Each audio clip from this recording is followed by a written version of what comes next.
여행을 좋아했던 난 20대 초반부터 돈만 모이면 배낭 하나 둘러매고 훌쩍 떠나곤 했었어. 나이가 들고 일이 바빠지면서 언제부턴가 여행 한번 가기가 힘들어졌고 솔직히 여행 가는 것도 일처럼 느껴지더라. 그러다 친구가 머리나 식힐 겸 제주도 패키지 여행을 가자고 하는 거야. 때로는 다른 사람들과 어울려 가는 여행이 더 재밌다면서 말이야.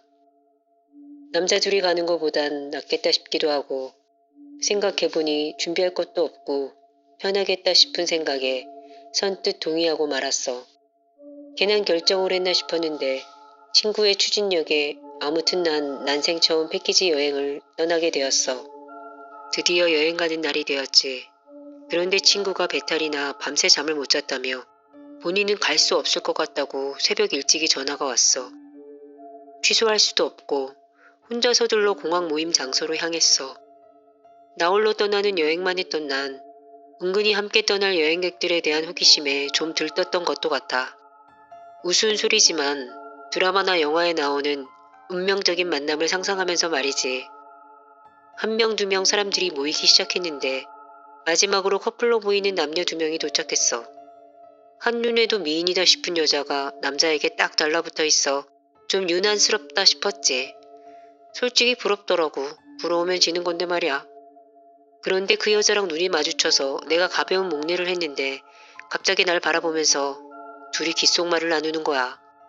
그 뒤로도 몇 번이나 따가운 시선을 느꼈고 돌아보면 남자는 딴청을 피우는데 여자는 나의 시선을 피하지 않고 묘한 미소를 띠는 거야. 뭐지 저 여자는? 기분이 나빴지만 시간이 나면 단도직입적으로 물어봐야겠다 싶었어. 난 불편한 건 딱 못 참는 성격이거든. 제주도에 도착해서 정신없이 빡빡한 일정을 끝내고 저녁 식사 시간이 되었을 땐 처음 만난 어색함은 이미 없어지고 오랜 지인들 같은 화기애애한 분위기가 되었어. 제대로 통성명을 하고 사담을 나누게 되었는데 갑자기 어느 여자분의 큰 목소리가 들려왔어. 아니 총각 어떻게 알았어? 나 여기 이혼하기 직전에 머리라도 식힐 겸 온 건데 서류에 사인하면 안 된다 이 말이지? 모두들 그 아줌마에게 시선이 집중되었어. 아니 이 총각이 글쎄 이 아가씨 직장 바꾼 것도 마치고 창피하지만 나 이혼하려는 것도 마치고 하잖아. 이번엔 그 아주머니 앞자리에 앉은 청년에게로 모두 시선이 돌아갔어. 나를 쳐다보며 속삭이던 바로 그 청년이었어. 여자친구는 보이지 않았지.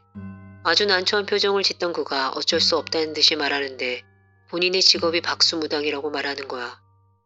여느 해맑은 20대 초반의 보통 청년처럼 보였는데 너무 의외라서 당황스러웠지. 어느 틈에 사람들이 너도 나도 차례대로 질문 폭격을 날리기 시작했고 한참을 망설이다가 복채를 1,000원씩만 받겠다면서 한 번씩 말하라고 하는 거야. 복채를 받아야 점을 봐줄 수가 있다고 하면서 말이지. 그러다가 한 여성분이 막 통곡을 하기 시작했어. 그 무당 청년이 갑자기 울먹거리더니 그녀에게 이렇게 말했거든. 결혼 정말 축하하고 행복해야 돼. 그 메시지의 주인은 여성분의 7년간 만났던 전 남자친구였어.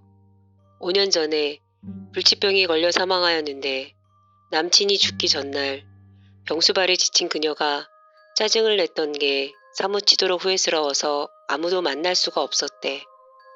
그러다가 지금의 남자친구를 만났는데 결혼을 앞둔 지금까지도 막연한 죄책감과 우울감에 괴로웠다고 했어. 그런데 그 마음을 꿰뚫는 박수무당 말 한마디에 그녀가 울음을 터뜨린 거였어. 저녁 식사 후 화장실에 갔다 오다가 혼자 서 있는 그와 마주쳤어. 그가 먼저 내게 형님이라고 불러도 되느냐며 살갑게 말을 걸어왔어. 이참에 나도 궁금했던 걸 물어봐야겠다 싶어서 왜 나를 보면서 아침에 여자친구랑 귓속말을 했던 거냐고 물어봤어. 그런데 그때 한숨을 땅에 꺼져라 하고 내쉬는 거야. 나를 한번 바라보고 땅 한번 바라보고를 여러 번 하더니만 결심한 듯 말하는 거야. 형이 본 건 제 여자친구가 아니에요. 저 여기 혼자 왔어요. 내가 본 건 자기한테 붙어 다니는 처녀 귀신인데 나를 봤을 때 그에게 귓속말로 이렇게 말하더라는 거야. 저기 너 같은 애 또 있네. 나하고 눈이 마주쳤어. 분명히 내가 보인다고. 너무 놀라 말문이 막힌 나에게 그가 강펀치 한 방 같은 말을 날렸어. 근데 형, 왜 저한테 붙은 잡귀신은 보면서 형한테 엎혀있는 할머니 귀신은 못 봐요? 아주 오래전부터 붙어있는 것 같은데.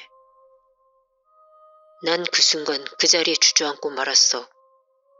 공포감 때문만이 아니라 그의 말이 떨어지자마자 내 등에 묵직한 무게감이 그대로 느껴졌기 때문이야.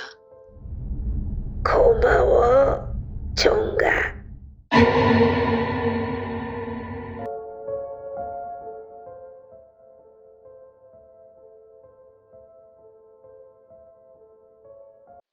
지금부터 내가 하는 이야기는 믿거나 말거나지만 나의 오랜 비밀을 말하려고 해. 이야기 전 한 가지 꼭 말해주고 싶은 게 있어. 흉가에는 절대로 들어가지도 살지도 말아야 한다는 거야. 일단 한번 들어가면 거기에 대한 대가가 꼭 따른다는 걸 내가 참혹하게 체험했기 때문이지. 아버지 회사가 부도가 나서 온 가족이 도망치듯 낯선 도시로 가게 되었는데 돈이 바닥난 우리는 그 동네에서 유명한 흉가에 들어가 살게 되었어. 보증금도 없이 월세로 계약했었는데 부동산 아저씨가 몇 번이나 계약을 취소해도 된다고 했던 걸 난 기억해. 아빠가 했던 말도 기억이 나는데 귀신보다 우리들을 데리고 길바닥에 나앉는 게 더 무섭다고 하시며 한치의 망설임도 없이 계약서에 사인을 하셨어.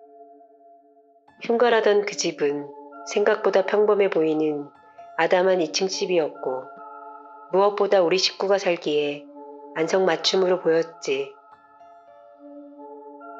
사춘기에 접어들었었던 언니와 난 각자의 방이 있어 무엇보다 마음에 들었었어. 그동안 집도 없이 이리저리 떠돌던 생활을 더 이상 하지 않는다는 게 마냥 좋았었던 것 같아. 모두 다 미신이다, 귀신이 어딨냐며 큰소리 치시던 아버지의 모습을 보면서 그 어떤 귀신도 우리 아빠가 다 막아줄 거라는 든든함이 느껴졌었어. 우린 가족이니까 함께라면 그 무엇도 우리를 해칠 수 없을 거라는 울타리의 안락함이 마냥 좋았었어. 그래, 그땐 그랬어. 하지만 불행은 그렇게 새벽 안개처럼 우리 가족에게 스며들기 시작했어. 막노동 일을 하시던 아버지는 고된 일 때문인지 술 기운으로 매일 밤 잠드셨고 그러던 어느 날 잠자던 중에 심장마비로 돌아가셨어. 그 다음에 엄마도 이유 없이 시름시름 앓으시다가 결국 돌아가셨지. 그리고 언니는 우울증을 앓았는데 어느 날 극단적인 선택을 하고 말았던 거야. 막 내 나이 20살이 되는 무렵이었지. 세상에 홀로 뚝 떨어진 섬이 된 듯한 고독감과 입 밖으로 꺼내놓지 않았던 나의 비밀에 대한 자책감이 쓰나미처럼 몰려왔어. 바로 이사를 왔던 그날, 현관에 처음 들어섰던 그때, 가족들을 뒤따라 들어가려는데 현관에 흰색 고무신 두 켤레가 가지런히 놓여있는 게 눈에 들어왔던 거야. 어린 아이들이 신을 만한 작은 사이즈였어. 앞서 들어간 가족들은 보지 못한 것처럼 아무렇지 않은 듯 보였어. 온몸이 저릿한 오싹함이 느껴졌지만 난 태어난 척 가족들을 따라 들어갔지. 한참 후 용기 내어 다시 현관으로 가봤는데 다행히 신발은 보이지 않았어. 내가 헛것을 보았나? 하고 내심 안도의 한숨을 쉬었지. 이제 와서 솔직히 말하면 귀신은 없다, 모두 미신이라고 우리에게 당당하게 말씀하시던 아버지의 말씀을 나 스스로에게 세뇌시켰어. 하지만 그날 밤에 결국 나에게 원하지 않았던 일이 일어나고야 말았지. 아까 일도 잊은 채 난 오랜만에 내 방을 가진 것에 대한 안락함에 푹 빠져 잠을 청하려던 바로 그 무렵이었어.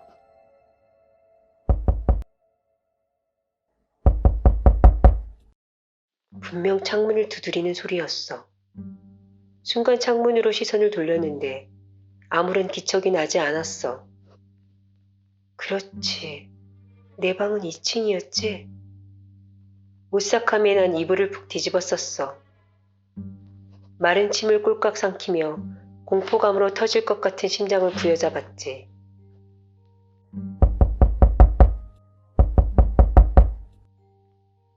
또다시 들려오는 소리에 난 더욱 공포스러웠어. 문 좀 열어주세요. 제발요. 추워요. 어린 여자아이의 목소리였어. 그런데 한 명이 아니라 2명의 여자아이 목소리였어. 밤새 그렇게 소리가 이어지더니 어느 순간 뚝 소리가 나지 않았지. 난 극도의 공포감으로 죽을 것 같다가 나중엔 화가 치밀어 오르더라. 우리 가족의 마지막 보루 같은 이 집에서도 결국 나가야만 하는 건가?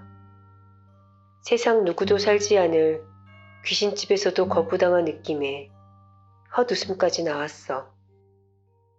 처음엔 일어나자마자 엄마를 찾았어. 아무래도 지난밤 이야기를 해야 한다고 생각했지. 그런데 부엌에서 엄마의 콧노래 소리가 들려오는 거야. 잘 잤냐고 나를 바라보는데 참 오랜만에 보는 편안하신 표정이셨어. 아빠 엄마에겐 지난밤 아무 일도 없었구나 싶었지. 언니도 행복한 얼굴로 아침 인사를 했어. 오랜만에 되찾은 평화로운 우리 가족 모습에 난 나만의 비밀을 갖기로 마음먹었어. 나만 말하지 않으면 우리 가족 모두가 행복할 것 같았으니까 말야. 하지만 그 순간 나는 간밤에 일을 말했어야만 했고 우린 그때 그 집에서 나갔어야만 했었어. 아빠 말대로 길바닥에 나앉았더라면 지금까지도 우린 함께였을 테니까. 그런데 말이지. 아빠는 돌아가시기 얼마 전부터 술만 드시면 술주정하시듯 이렇게 중얼거리셨어. 이 녀석들이 내 가슴 위에 올라가 막 밟고 놀아. 더 이상 놀아주기가 힘드네. 그리고 얼마 후 주무시다가 심장마비로 돌아가셨지. 엄마는 1년 동안 원인 모를 병에 시달리시다가 돌아가셨는데 돌아가신 날 침대 옆에 뜨개질로 떠놓으신 자그마한 양말 6켤레가 놓여 있었어. 그리고 언니는 말이야. 유서에 이렇게 쓰여져 있었어. 내 동생 은서야, 이 집에서 나가야 돼. 우리 가족은 저마다 같은 비밀을 가지고 살았던 거야. 귀신보다 무서운 세상의 고단함을 겪었던 탓이겠지. 그리고 세상 벼랑 끝에 우리에겐 다른 선택은 없었기 때문일 거야. 그 집에서 나왔냐고? 혼자 남은 난 내가 아는 모든 사람들로부터 이미 유령 같은 존재가 되어버렸어. 사람들은 그 집보다 유일하게 살아남은 날 더 공포스러워하는 것 같아. 아이러니하게도 그 집은 나에게 가장 편안하고 따뜻한 공간이 되어버렸어. 나를 기다려주는 존재가 있는 그 집이 진정 나의 집이 아닐까? 오늘 우리 집에 같이 갈래?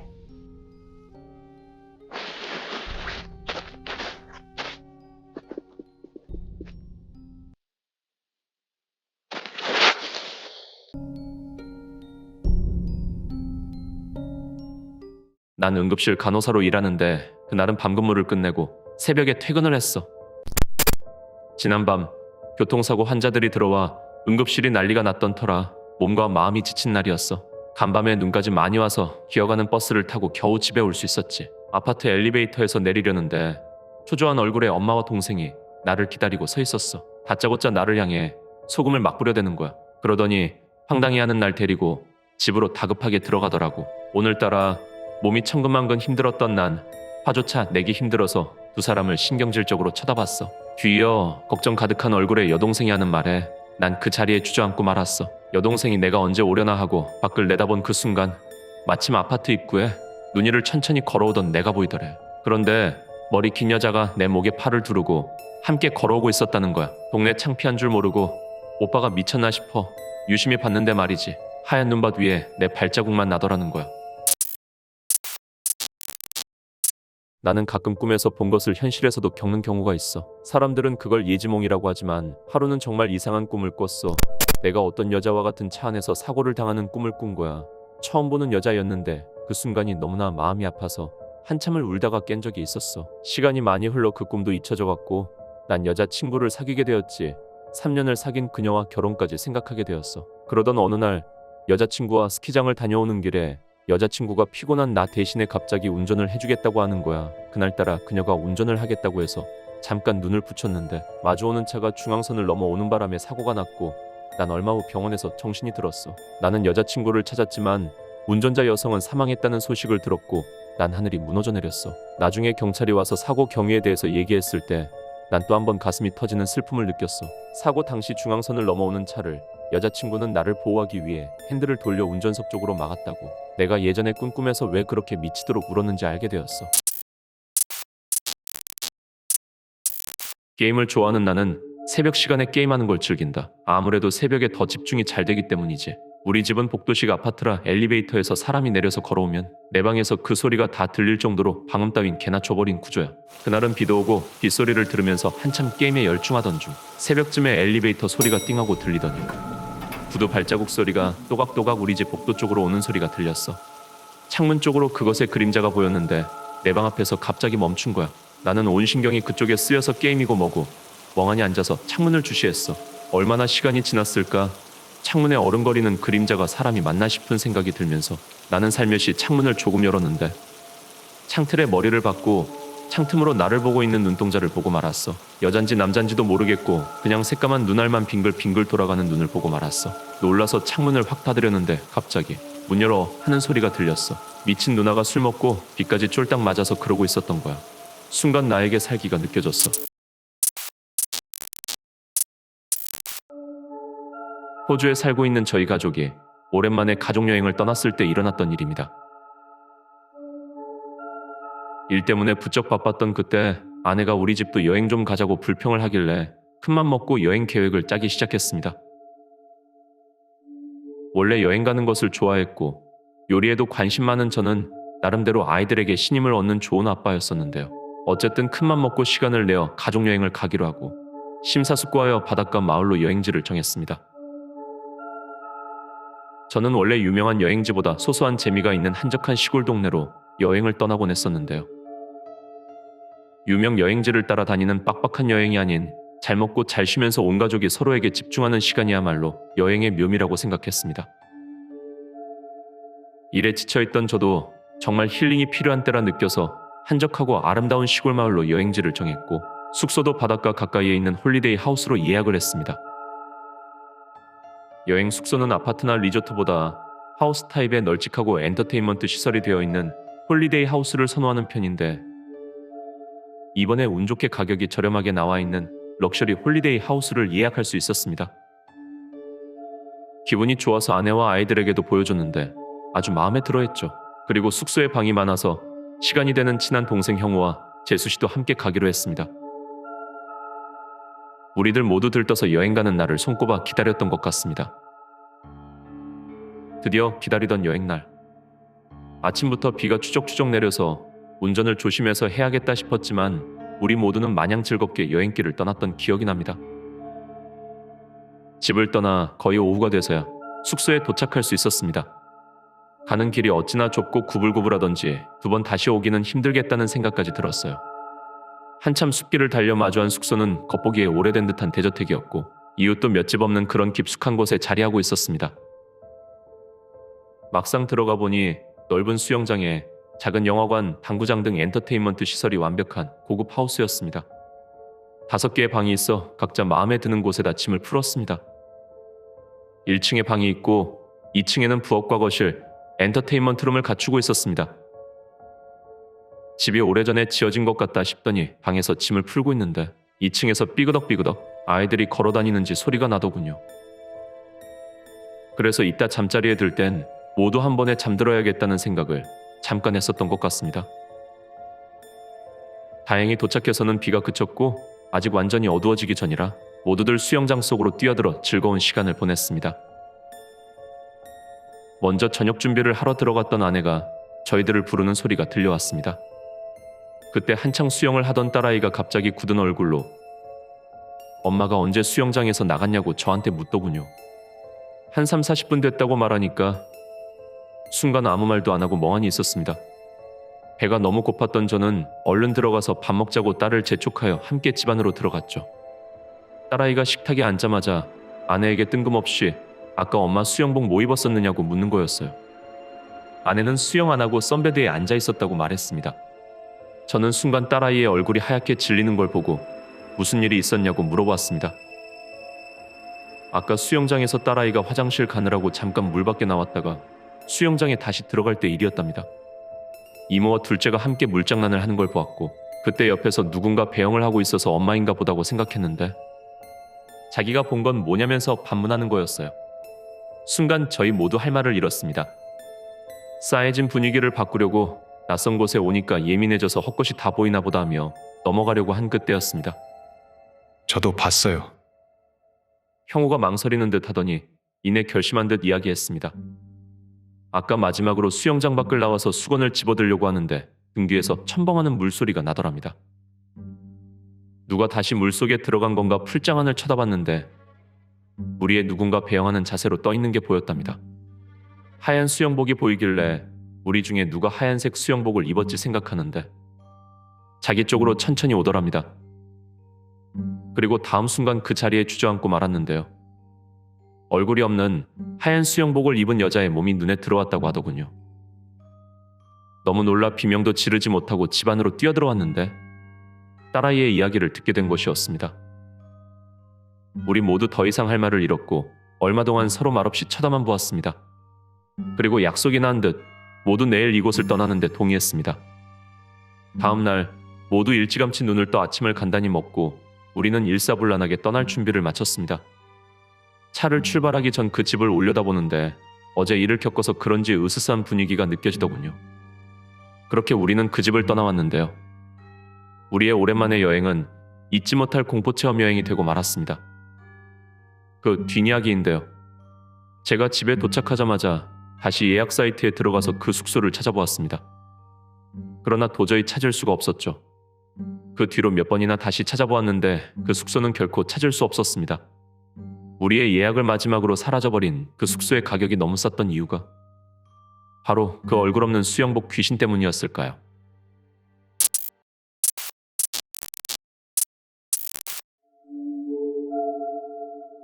새로운 집으로 이사를 했을 때 일입니다. 그동안 아이들이 어려서 살림살이도 변변히 못 놓고 살았었는데 아이들도 제법 컸고 새 집으로 이사하는 차에 인테리어 욕심 좀 내보자 싶었어요. 인테리어 소품들을 사려고 유서 깊은 앤틱숍에 남편과 함께 다니며 마음에 드는 것들을 사 모았습니다. 제가 살고 있는 호주에는 새 제품만큼이나 중고품을 사랑하는 사람들이 많아서 그런지 정말 앤틱숍이 많습니다.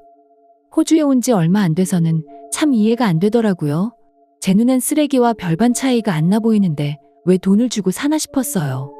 친구 권유로 처음 앤틱숍에 따라갔는데 그 쾌쾌한 냄새도 그땐 그렇게 싫더라고요. 친구가 아주 낡은 의자 하나를 사는데 몇백 불을 아낌없이 지불하는 걸 보고 속으로 깜짝 놀랐던 기억이 납니다.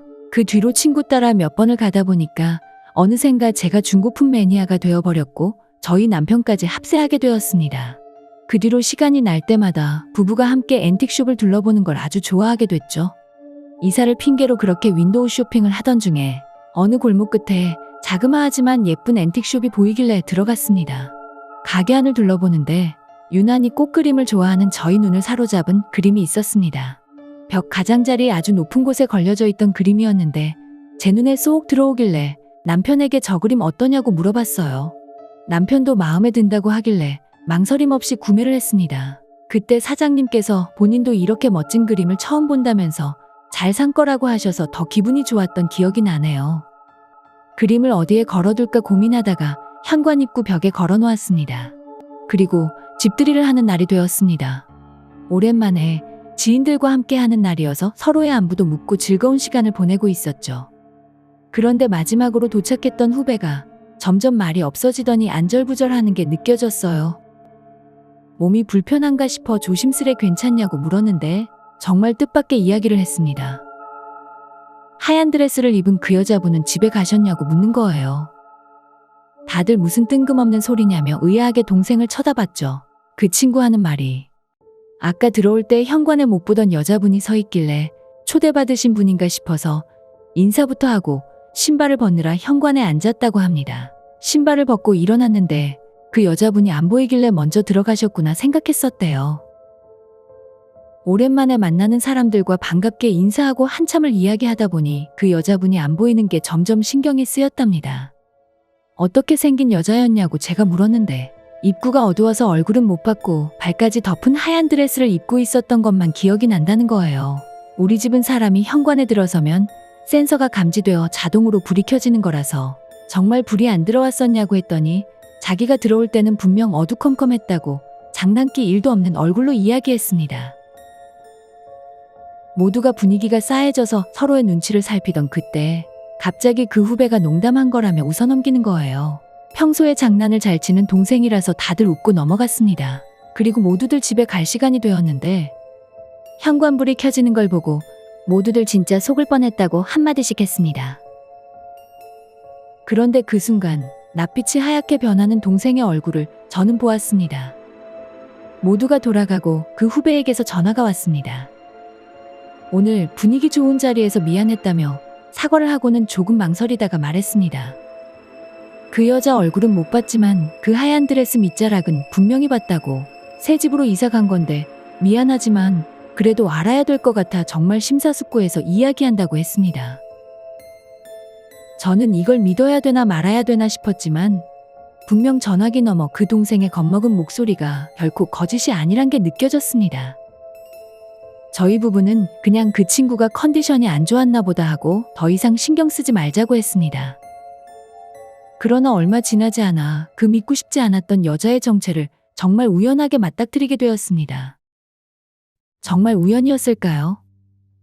비가 부슬부슬 내리던 그날, 친구를 만나고 늦는다는 남편의 전화를 받고 끊은 뒤 몇 초 지나지 않아 문 쪽에서 쾅 하는 소리가 들려왔습니다. 깜짝 놀라 가봤더니 현관벽에 걸어두었던 그림이 떨어져 액자가 부서져 있더라고요. 그런데 등골이 순간 서늘해지던 그 순간을 잊을 수가 없습니다. 제 눈에 들어온 건 바로 꽃그림이 아닌 어느 여인의 모습을 그린 초상화였습니다.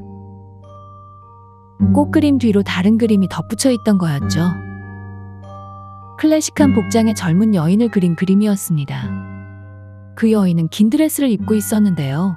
후배가 마주쳤던 긴 드레스를 입은 여인이 바로 이 모습이었을까 하는 생각이 머리를 스치자 머리가 쭈뼛서는 공포감이 몰려왔습니다. 뒤에 남편이 집에 돌아왔을 때서야 다시 정신을 차리고 그 그림을 쳐다볼 수 있었는데요. 다시 보니 누군가 사랑하는 사람의 그림을 그려 남모르게 소중히 간직하고 있었던 건 아닌가 싶은 생각이 들면서 그녀가 더 이상 무섭지 않았습니다. 그림은 어떻게 했냐고요?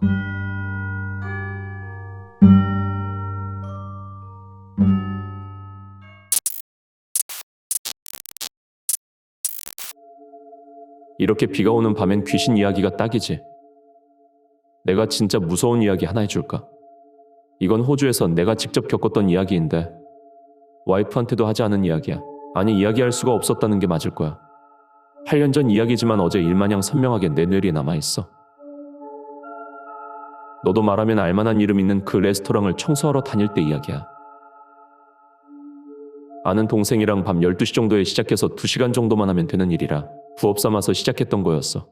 그 레스토랑이 역사가 아주 깊은 곳이라서 그런지 겉에서 보면 모르겠는데 실내는 낡기도 하고 고풍스럽고 묘한 기분이 드는 곳이더라. 일단 실내 여기저기에 걸린 나체인 여성들을 그린 그림들부터가 레스토랑과는 물과 기름처럼 어울려 보이지 않았어. 그때는 여러 곳을 청소 다닌 경험이 있었는데 솔직히 들어서는 순간 왠지 모를 서늘함이 느껴졌던 건 처음이었거든.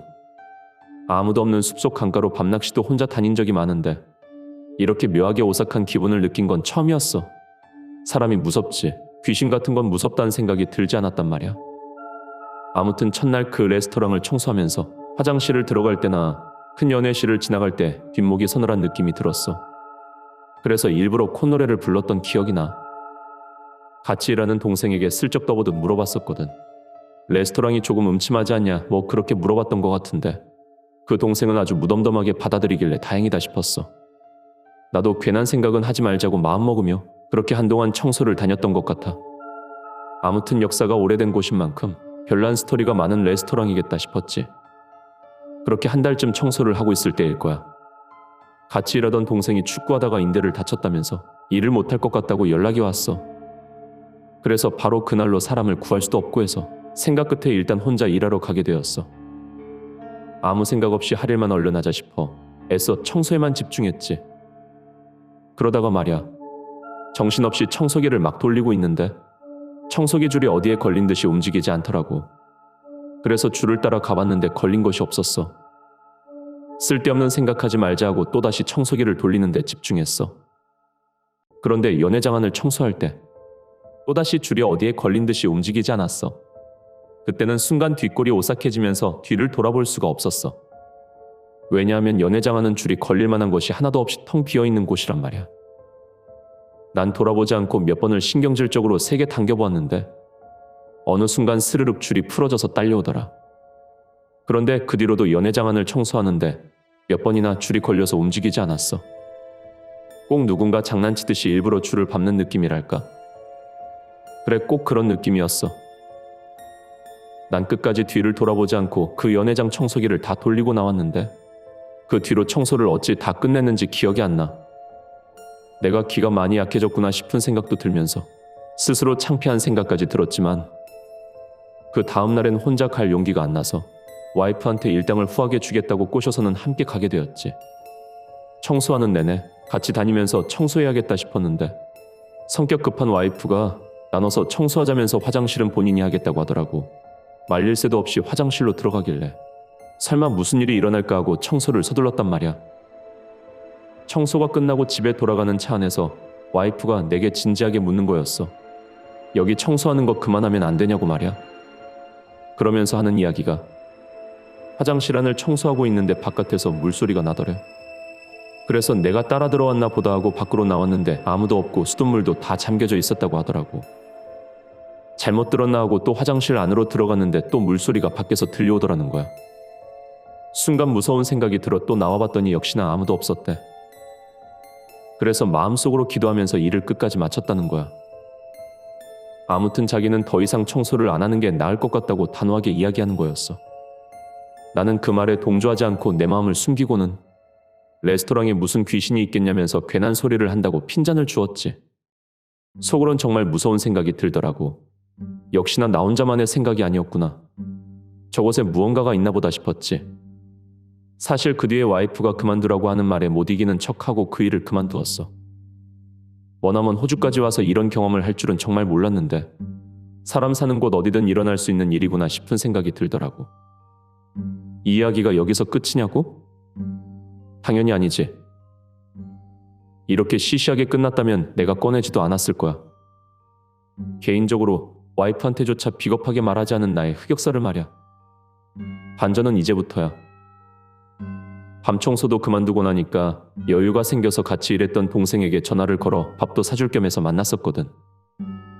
자기 때문에 그 일을 그만둔 줄 알고 정말 미안해하는 동생에게 와이프가 그 레스토랑 기운이 안 좋다고 하도 그만두라고 해서 그만뒀다고 말하며 내 속마음은 감추고 아무렇지 않게 와이프가 겪은 이야기를 했는데 그때 그 녀석 눈이 커다래지면서 순간 얼음이 되더라고. 그리고 정말 믿을 수 없는 이야기를 했어. 자기도 그곳에서 무언가를 봤다고 이야기하는 거야. 그 레스토랑 여자 화장실은 2개의 문을 열고 들어가야 되는데 이상하게 그 여자 화장실은 들어가기가 꺼림직하더래. 여자 화장실 안에 들어가 보면 우울증에 대한 공익 광고가 문에 붙어 있었는데 한 여성이 아주 우울한 표정을 짓고 있는 포스터였거든. 그런데 그게 그렇게 신경이 쓰이더래. 마치 그 여자가 자기를 쳐다보고 있는 것 같은 기분이랄까. 그 포스터를 등지고 청소를 하고 있으면 왠지 뒷머리가 쭈뼛서는 느낌이 항상 들었다고 하더라고. 그래서 화장실 청소를 하러 들어가면 일부러 그 포스터 쪽으로는 시선을 피한 채 얼른 청소하고 나오곤 했었다는 거야. 왜 나한테 말하지 않았었냐고 물었는데 괜히 형까지 신경 쓰이게 하면 자기 때문에 더 이상 일을 못하게 될지도 모른다는 생각 때문에 일부러 더 티를 안 냈었다고 하더라고. 그런데 다리를 다치기 전날, 그날 그 화장실 문을 열고 들어가는데 이상하리만치 몸이 천근만근 무겁게 느껴질 정도로 기분이 다운되면서 그렇게 소름이 끼쳐오더래. 그래도 2눈 질끈 감고 들어가서 급하게 청소를 끝냈는데 정말 그렇게 피하고 피하던 포스터에 눈이 가고 말았었대.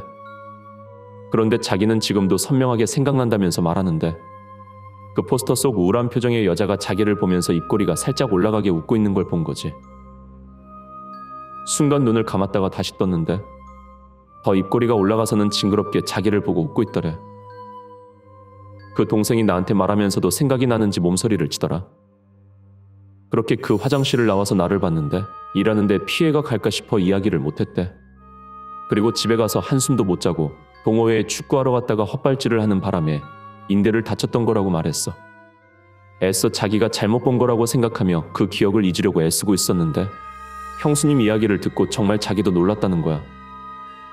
이게 사실인 건가 혼란스럽다고 괴로워하는 그 동생을 보니까 나도 속으론 놀랐지만 괜히 우스갯소리처럼 꺼낸 말 때문에 괴롭게 했나 싶었어. 우린 암묵적으로 그 순간 이후로 그 이야기는 절대 꺼내지 않았지. 그 동생은 얼마 안 있어 한국으로 돌아갔어. 나는 아직도 일주일에 몇 번을 그 레스토랑 앞을 지나가고 있어. 정말 겉보기에는 귀신과는 멀어 보이는 화려한 외관이야. 가족이든지 연인이든지 항상 사람들로 붐비는 것 같아. 그 사람들은 그곳에서 행복한 시간을 보내겠지. 아마 귀신들도 그런 행복해하는 사람들의 모습을 보며 대리만족을 느끼고 있지는 않나 싶어. 그리고 사랑했던 가족이나 친구들, 아니면 연인을 볼 수 있기를 기대하고 있는 건 아닐까. 귀신도 감정이 있다면 말이야.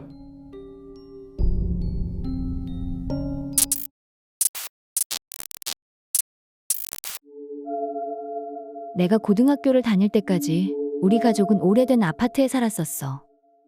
특히나 세대수에 비해 엘리베이터가 하나였던 게 제일 문제였지. 7층에 있는 우리 집까지 걸어서 올라가는 일이 많았고 사춘기를 지나고 있던 그때의 나에게 제일 불만이었던 걸로 기억해. 지금 생각하면 철이 없었다고 생각되는데 친구들도 집에 데리고 오지 않았던 이유이기도 했었으니 말이야. 고등학교에 진학하면서 전철을 타고 통학을 했어. 야간 자율학습이 있던 그 시절 10시에 학교가 끝났었는데 전철을 타고 집에 도착하면 늦은 시간이라 한가하게 엘리베이터를 탈 수 있어 좋았어. 오히려 사람이 한 사람이라도 엘리베이터 앞에 서 있으면 왠지 그게 더 무섭게 느껴졌지. 귀신보다 사람이 더 무섭다는 말에 나도 공감이 가거든. 핸드폰도 없고 CCTV도 거의 없던 시절이었으니 매일 밤 혼자 다닌 걸 생각하면 지금 돌이켜보아도 별탈 없이 지냈다는 거에 감사할 지경이야. 지금처럼 핸드폰에 CCTV가 나의 일거수일투족을 찍고 있는 세상에도 무시무시한 일이 일어나고 있지 않은가 말이야. 하지만 지금 떠올려도 등골이 서늘해지는 그 시절 사건이 하나 있었어. 고등학교 3학년 때 일어난 일이었지. 마침 우리 동네에 사는 친구와 단짝이 되어 학교를 같이 다니다 보니 등하교 길이 즐거웠었어. 고3이 되어 공부 스트레스가 하늘을 찌를 듯 했지만 우리는 등하교 시간에 함께 수다를 떨며 수험생으로서 느끼는 무게감을 잠시 내려놓곤 했었어. 그러던 중에 그날이 되었어. 그날의 분위기는 지금도 정확하게 기억이 나. 비가 세차게 내리던 날이었기 때문이야. 아침부터 내리던 비가 밤까지 이어지고 있었지. 하필 그날 친구는 감기에 걸린 것 같다며 자율학습을 안 하고 집으로 일찍 가버렸지 뭐야. 이 비를 뚫고 집으로 가야 한다고 생각하니 살짝 짜증이 났고 매일 다니던 길이지만 비 내리는 밤엔 왠지 오싹한 기분이 들었어. 그래서 학교를 나설 때부터 그렇게 기분이 안 좋았던 기억이 선명하게 떠올라. 전철역에서 내려 집을 향해 걸어가고 있었어. 몇몇 사람들이 전철에서 내려 우르르 함께 역을 나왔는데 내 앞으로 걸어가는 남자의 뒷모습이 눈에 들어오더라고.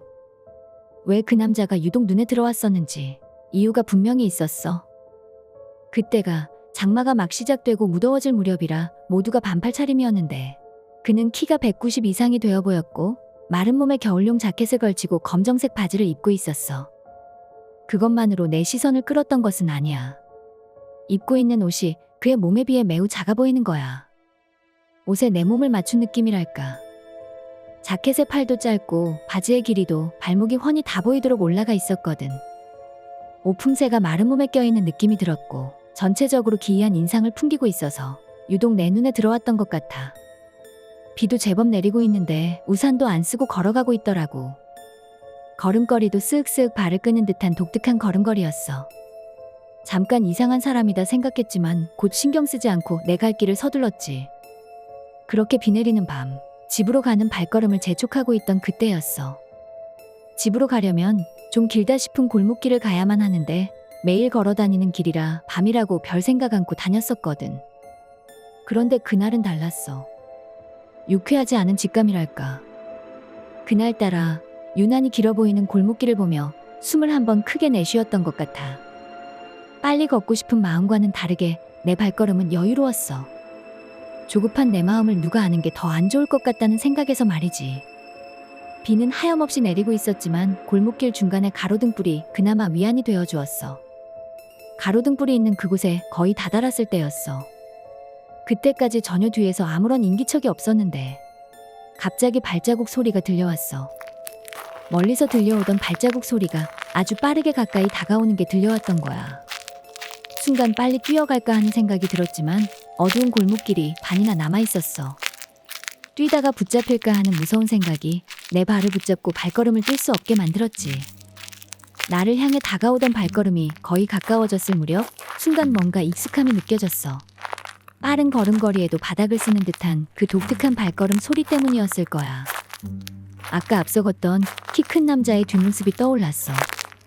나는 긴 골목길 중간쯤에서 갇힌 듯한 느낌이 들었지만 속으로 기도하며 정신줄 붙잡자고 마음을 굳게 먹었었어. 내 뒤에서 멈춘 발걸음과 함께 남자의 목소리가 들려오더라. 소름이 돋으려고 하는 그 순간 저기 학생, 너무나 친절하고 평범한 목소리였어. 순간 공포감이 사라질 정도로 말이야. 길을 묻는 건가 하는 생각에 나도 모르게 뒤를 돌아다 보았지. 옷차림새로 한눈에 알아보았어. 정말로 아까 앞서가던 그 남자가 맞았던 거야. 옷에 몸을 맞춘 듯한 그 남자가 비를 맞고 서 있었어. 뒷모습만 봐서 몰랐던 얼굴이 나를 내려다보고 있었는데 허여멀건한 훈남의 인상을 지니고 마음씨 좋은 미소를 띠고 날 바라보고 있는 거야. 그 이상한 옷차림과 걸음걸이를 순간 잊게 만드는 그런 예상치 못한 순수하고 맑은 인상의 남자였어. 길을 물어보려고 하는 듯한 얼굴이라 생각했고 나도 어느새 상냥한 여고생의 얼굴을 하고 그를 바라보았지. 그리고 그 남자는 여전히 해맑은 얼굴로 나에게 말했어. 정말 궁금해서 물어보는 건데요. 그는 순진하고 부끄러운 듯한 표정으로 다음 말을 이어갔는데 난 순간 머리를 망치로 맞은 듯 듣자마자 그가 한 말이 까맣게 생각나지 않았어. 순간의 기억상실을 부를 정도로 충격적인 그의 말은 그의 순진하고 해맑은 표정과는 180도 다른 검은 기운이 번개처럼 다가오는 그런 말이었어. 난 못 알아들은 듯한 표정으로 다시 한번 물어보았지. 뭐라고 하셨는지 잘 못 들었다고 말하면서 너무도 가까웠던 그와의 거리를 멀리하려고 뒤로 물러났어. 더 소름 끼쳤던 건 나에게 했던 말을 다시 건네는데 너무나 평화로운 미소를 지으며 친절한 어투로 내가 알아듣기 편하도록 천천히 그 끔찍한 말을 내뱉었다는 사실이야. 정말 궁금해서 물어보는데요. 목숨하고 순결하고 뭐가 더 중요해요? 이번엔 정확히 그의 말이 귀에 쏙 들어왔고 그 순간 정신이 번쩍 들면서 바로 뒤를 돌아쓰고 있던 우산도 집어던지고 달리기 시작했어. 눈물은 하염없이 흘러내리고 있었고 귀신이 이보다 더 무서울까 싶은 생각이 들었지. 천사의 얼굴을 하고 악마의 소리를 하는 인간을 만나다니 공포감은 극에 달았어. 우리 아파트가 그리도 반갑게 바라다 보인 적이 있는가 싶었지. 아파트 문을 열고 들어갔는데 엘리베이터 문이 닫히려고 하는 것 같았고 오늘은 혼자보다 누군가와 같이 올라갔으면 하는 생각에 저기요 소리치며 달려갔어. 그러나 난 엘리베이터로 가기 직전 그 자리에 얼어붙고 말았어. 엘리베이터 문이 다시 열리면서 접혀진 노란 우산이 문 사이로 보였기 때문이야. 그건 분명 아까 내가 버린 우산이었어. 어떻게 나보다 더 빨리 이곳에 와 있는 건지 순간 이해할 수 없더라. 내가 본 게 사람인지 귀신인지 혼란스러웠어. 동네가 떠나가라 비명을 지르면서 계단으로 7층 우리 집까지 뛰어 올라갔고 내 소리를 듣고 나온 엄마를 붙잡고 얼마나 울었는지 거의 실신할 지경이었다니까. 내 비명소리에 사람들이 하나둘 집 밖으로 나왔고 내가 겪은 이야기를 듣고 나서는 모두 다 1층에 내려가 주위도 살펴보고 경비실에 이야기하여 아파트 주변을 다 돌아보았지만 내가 말한 인상착의의 사람은 보이지 않았다고 했어. 정신을 차리고 나서 엄마에게 물었어. 역에서 우리 집으로 오는 길이 그 골목길로 오는 거 말고 또 있냐고 말이야. 엄마는 10년을 넘게 살았는데 다른 길은 없다고 단호하게 말씀하셨지. 그리고 나에게 엘리베이터에서 우산을 내민 사람이 귀신도 아니고 절대 같은 남자일 수가 없다며 우연히 같은 우산을 가진 사람이 장난을 친 거겠지 하셨어. 하지만 난 분명히 보았어. 그가 내민 우산 위에 단짝 친구가 써주었던 내 이름을 말이야.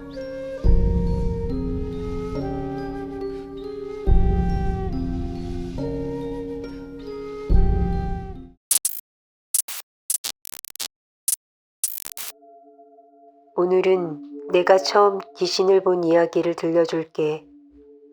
한 사람의 이야기이기도 하면서 귀신 이야기이기도 한 나와의 특별한 인연에 대해서 말이야.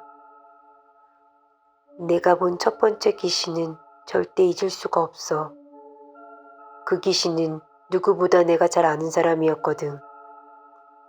귀신이 되기 전부터 말이야.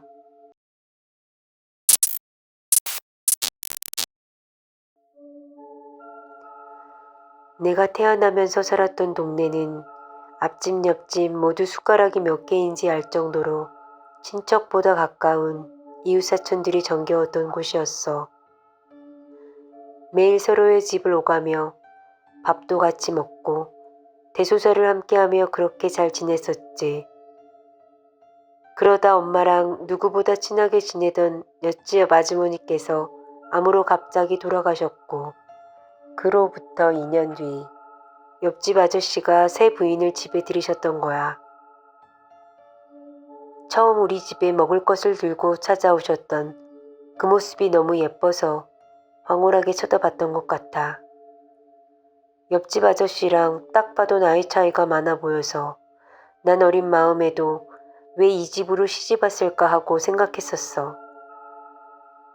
강원도에서 시집을 왔다고 동네 사람들은 강원도 아줌마라고 불렀었지.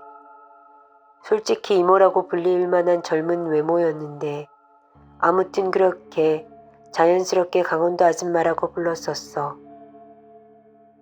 타지에서 온 그 아줌마는 우리 엄마를 언니라 부르며 친동생 마냥 엄청 살갑게 대했어.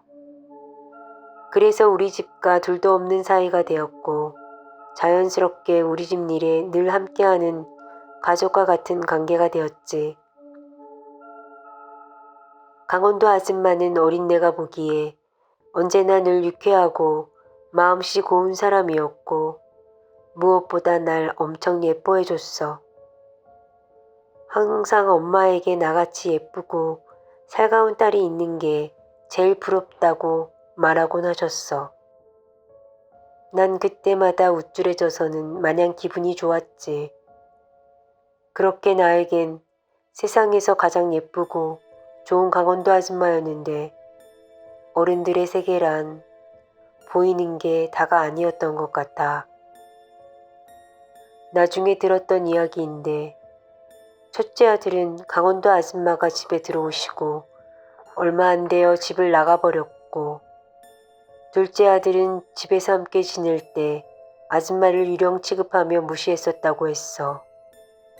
그리고 무엇보다 옆집 아저씨가 지방으로 일하러 다니셔서 한 달에 한 번 정도 집에 오셨다는데 마음의 병이 점점 커졌던 것 같아. 그 일은 정말 느닷없이 갑자기 찾아왔어. 강원도 아줌마가 처음으로 며칠 동안 우리 집에 오지 않는 거야. 엄마가 죽을 써서 가는 걸 보았었는데 아줌마가 아프다는 말만 하셨어. 나도 따라가면 안 되냐고 했는데 엄마가 엄한 얼굴로 안 된다는 말만 하셨지. 그러던 어느 날 새벽에 화장실에 가려고 방에서 나왔던 걸로 기억해. 그때였어. 누군가 현관문을 똑똑 두드리는 거야. 왜 그런지는 몰라도 강원도 아줌마일 거라는 직감이 들더라고. 난 반가움에 문 앞으로 달려갔어. 강원도 아줌마냐고 물었지만 대답이 없었어. 그때 또 누군가 문을 두드렸어. 난 대답도 듣지 않고 문을 열어버렸지. 거기엔 예상대로 강원도 아줌마가 서 계셨는데 매일 헐렁하고 우중충한 옷만 입으시던 것과는 달리 목이 올라온 하얀색 블라우스에 검은 긴 스커트를 곱게 차려입고 환하게 웃으며 나를 바라보고 계시는 거야. 그리고는 나를 향해 잡으라는 듯이 손을 내미셨어. 난 해맑은 표정으로 엄마에게 물어보고 가야 한다고 아줌마한테 말했어. 그런데 아줌마의 표정이 점점 일그러지더니 나에게 말을 하는 거야.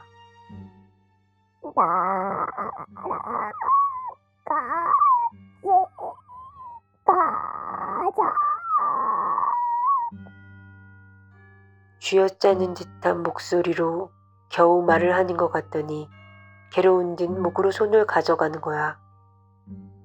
엄마 하고 비명을 지르며 난 손으로 얼굴을 감싸지고는 방으로 뛰어들어갔어. 아줌마의 목에서 피가 흘러나오는데 하얀 블라우스가 핏빛으로 물드는 걸 봐버렸거든. 목을 움켜쥔 손가락 사이로 하염없이 흘러내리는 피를 수십 년이나 지난 지금도 난 어제 본 듯 기억하고 있어. 엄마는 내 비명소리에 잠에서 깨어나셨지.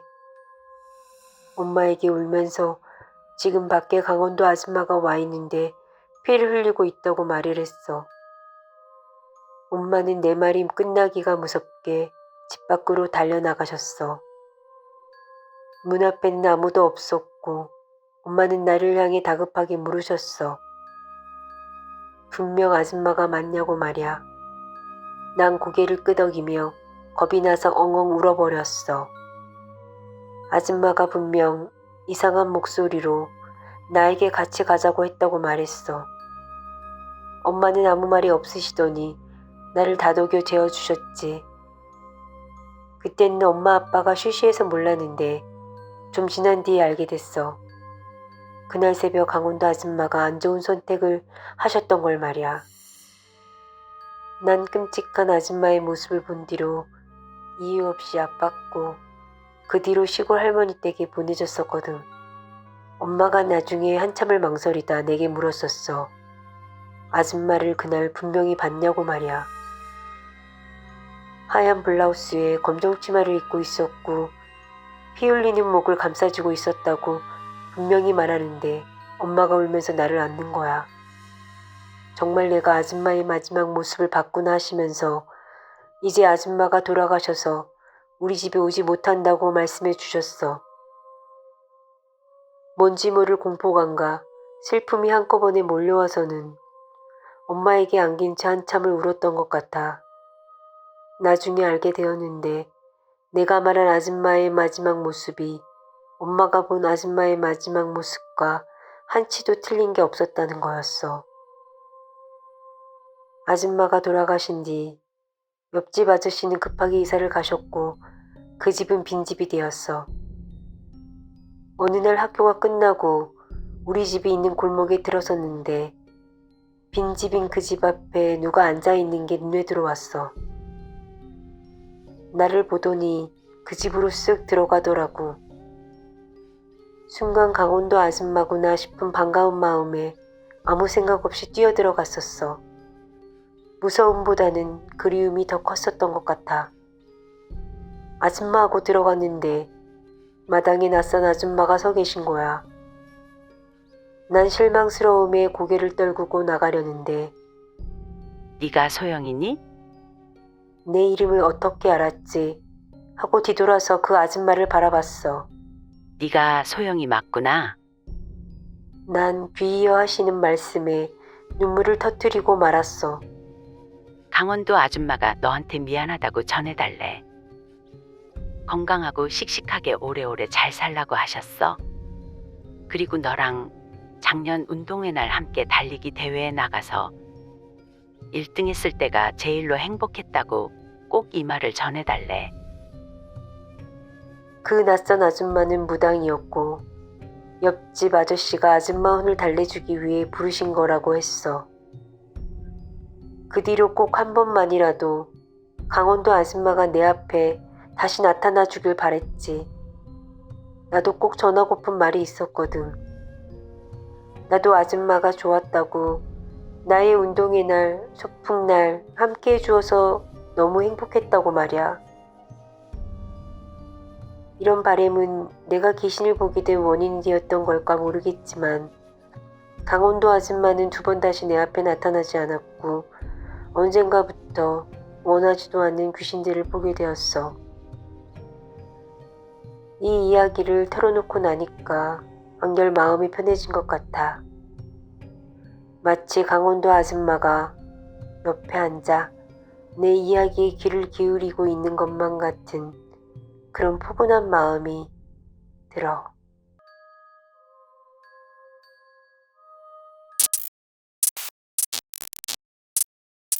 아파트 공사장에서 야간 알바를 했다.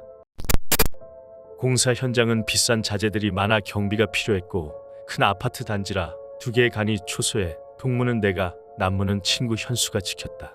현수는 가끔 내 초소에 와서 라면도 함께 끓여 먹곤 했었다.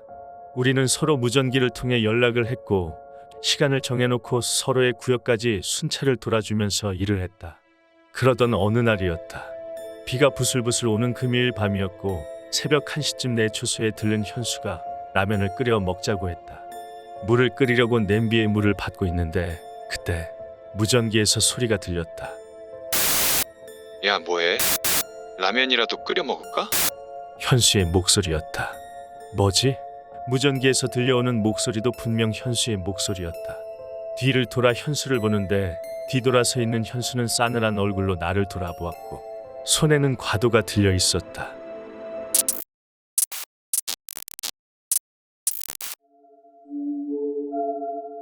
이 이야기를 하려고 하니까 솔직히 내가 겪은 이야기가 맞나 싶어. 왜냐하면 그런 경험은 내겐 처음이자 마지막이었으니까 말이야. 그것도 나의 국민학교 시절로 돌아가는 이야기거든. 수많은 나의 그 시절 추억들 속에 그때 일이 가장 선명하단 말이지. 요즘은 솔직히 어제 일도 가물가물한데 그 일은 정말 어제 일처럼 떠올라. 자, 지금부터 그날의 기억을 따라가 볼게. 국민학교 4학년 때 일이야. 나는 매일 산을 넘어 학교에 다녔거든. 지금 어린 친구들이 들으면 신기할 수도 있는데 산 한 고개를 넘어가야 학교로 갈 수 있었어. 아침엔 괜찮은데 오후에 집으로 가는 길은 조금만 늦어지면 어두워져서 좀 으스스한 기분이 들었거든. 그래서 웬만하면 학교에서 어영부영 놀거나 늦어지는 일은 하지 않았어. 그런데 그날은 청소 담당이라 조금 하굣길이 늦어져서 서둘러 집으로 가는 중이었어. 그때가 아마 늦가을이었을 거야. 그래서 그런지 이미 사방이 어둑어둑해져 오고 있었단 말이야. 산길 중반쯤 가고 있을 때 갑자기 생각이 났어. 도시락 가방을 책상 옆에 걸어두고 그냥 나와버렸단 걸. 난 순간 엄청 갈등했어. 이미 날이 어두워오는데 도시락 가방을 가지러 갔다가 다시 이 길을 간다면 정말 무서울 것 같았어. 그런데 그냥 집으로 간다면 엄마의 잔소리를 감당하기 힘들 것 같더라고. 나의 그때 결정을 지금 생각해도 정말 후회하고 있어. 지금 생각해도 이상한 건 그날의 나의 결정이 내 뜻은 아니었다는 느낌이 든단 사실이야. 내 의식이 결정을 내리기 전에 이미 내 몸은 학교로 향하고 있었단 말이지. 그렇게 난 학교로 다시 돌아갔어. 얼른 도시락만 들고 나오자 하고 말이야. 이미 어둠이 내리기 시작한 학교는 낮 동안의 활기가 사라지고 스산함만이 감돌고 있었어. 학교의 낮과 밤은 아주 이중적이랄까? 완전히 다른 결의 두 모습을 가지고 있는 게 학교인 것 같아. 그래서 학교에 대한 귀신 이야기들이 많은 거겠지만 나하고는 먼 이야기인 줄로만 알았어. 그때까지는 말이지. 우리 교실이 있는 4층으로 올라가는데 왠지 기분이 오싹하더라고. 아이들은 모두 가고 학교에는 아무도 남아있지 않았어. 걸음을 빠르게 재촉했지. 그리고 교실이 있는 복도로 들어섰는데 말야. 우리 교실에 불이 환하게 켜져 있는 게 보였어. 다행히 누군가 있구나 싶어 내 마음은 한결 편안해졌어. 그런데 교실 안을 들여다본 순간 난 머리가 하얗게 돼버렸어. 상상할 수도 없었던 장면이 내 눈앞에 있었기 때문이야. 교실 가득 고등학생 정도로 보이는 여학생들이 앉아서 공부를 하고 있는 거야. 그런데 입고 있는 교복이 내가 보기에도 우리 부모님 세대에 입었을 검정색 교복을 모두 입고 있었어. 시대를 거슬러 올라간 듯한 모습의 순간 아무 생각도 떠오르지 않더라고. 얼마 후 정신을 차리고 일단 도시락 가방만 가지고 나오자 마음 먹고 조용히 뒷문을 열고 교실로 들어갔어. 내 자리는 맨 뒷줄이어서 다행이다 싶었지. 낮은 포복 자세로 살금살금 걸어가는데 다행히 아무도 나를 돌아보지 않고 공부에만 집중하는 것 같았어. 교실 안은 정말 아무런 소음이 없었어. 마치 아무도 없는 것처럼 말이야. 난 도시락 가방에만 집중하고 있었기 때문에 다른 생각 따윈 들지 않았던 것 같아. 내 자리는 비어 있었고 책상 옆 걸려있는 도시락 가방이 눈에 들어왔어. 난 그 도시락 가방만 들고 나오면 됐었는데 말이야. 도시락 가방을 막 집어드는데 나의 눈에 들어온 게 있었어. 지금 이 순간도 그 장면이 내게 사진처럼 찍혀 있어. 고개를 숙여 도시락 가방을 집어드는데 교실 책상 밑으로 수십 개의 스타킹이 내 눈에 들어왔어. 그게 뭐가 이상하냐고? 내 말을 들어보면 그런 말은 안 했을 거야. 그 스타킹이 좌우로 흔들거리고 있는 거야. 까만 교복 치마 밑으로 흔들거리는 스타킹만 있을 뿐 그녀들은 모두 다리가 없었어. 상상해봐. 치마 밑으로 바람에 흩날리듯 흔들거리고 있는 스타킹들을 말이야. 그거 알아? 정말 상상도 못할 만큼 놀라면 나의 모든 생각과 행동이 일시에 정지되는 느낌이란 걸 말이야. 그러고 보니 모든 여학생들은 고개를 숙이고 있을 뿐 정지된 것처럼 그렇게 미동도 없이 앉아 있었던 거야. 귀신인 건가 하는 생각이 드는 순간 내 몸은 순식간에 그곳을 뛰쳐나왔어. 정말 초인적인 힘이 발휘되어 뒤는 절대 돌아보지 않겠다는 각오로 학교를 나와 산을 넘어서 집까지 단숨에 뛰어갔던 것 같아. 옛날 교복을 입은 귀신들이 우리 교실에서 산다고 어디 가서 말할 수 있겠어. 온몸이 땀으로 젖은 날 보고 엄마는 무슨 일 있었냐고 묻더라고. 그러면서 나에게 그 손에 든 건 뭐냐고 인상을 찌푸리며 말씀하셨어. 난 그 와중에도 뿌듯해서 도시락 가방을 내밀었는데 내 손에 들려있던 건 도시락이 아니었어. 그것은 다 찢겨진 스타킹 한 짝이었어.